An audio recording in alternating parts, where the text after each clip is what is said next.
kon mbokk yi abonné leen ci chaîne bi di Jazboul Chirakh TV ci information yi ni mu gën a gaawee la koy indee gaaw leen ngeen abonné te activé cloche bi ngir di jot information yi ci tàng-tàng bi. mbokk yi ngeer dina faj feebar ba bu ñuy wax épilepsie dina faj angine ñu koy wax infection amygdale lu baax la ci carie dentaire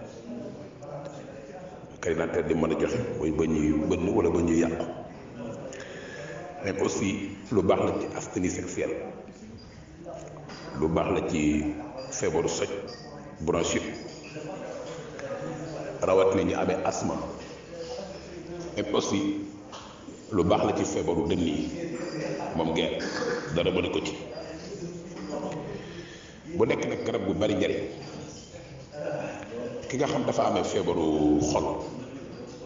wala moom xol bi palpité wala xol bi metti danay jël ngeer day tibb loxo ba mu fees rek mu baxal ko ci 1 litre d'eau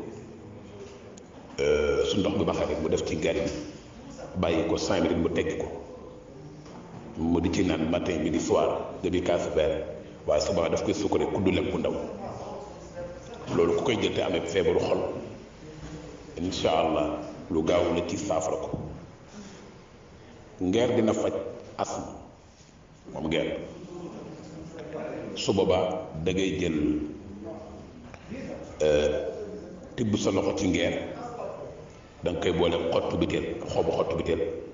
moom nga am ci tibb sa loxo nga baxal ko ci 1 litre d'eau et demi sa ndox bi baxee rek nga def ko ci bàyyi ko benn 5 minutes teggi ko soo xëyee suba boo ndekkee nga jël ci demi kaasu verre soo añee ak boo reeree te nga moytu nag li nga xam ne moo lay indil crise asthme mooy poussière wala kër gi bu fekkee dafa am ay mala nga moytu karaw yooyu karaw mala yi moytu cuuraay moytu rosi yi nii rosi ci kër gi rawatina ventilo ndax boo traité wu da ngay moytu yi nga xam ne mooy tax feebar bi di yokk kon ki amee crise asthme day moytu yooyu te si jëlee traitement bi rek mën naa am tawfeex. kon mbokk yi abonné leen ci chaîne bi di Jazboul Chirakh TV ci information yi ni mu gën a gaawee la koy indee gaaw leen ngeen abonné te activé cloche bi ngir di jot information yi ci tàng-tàng bi.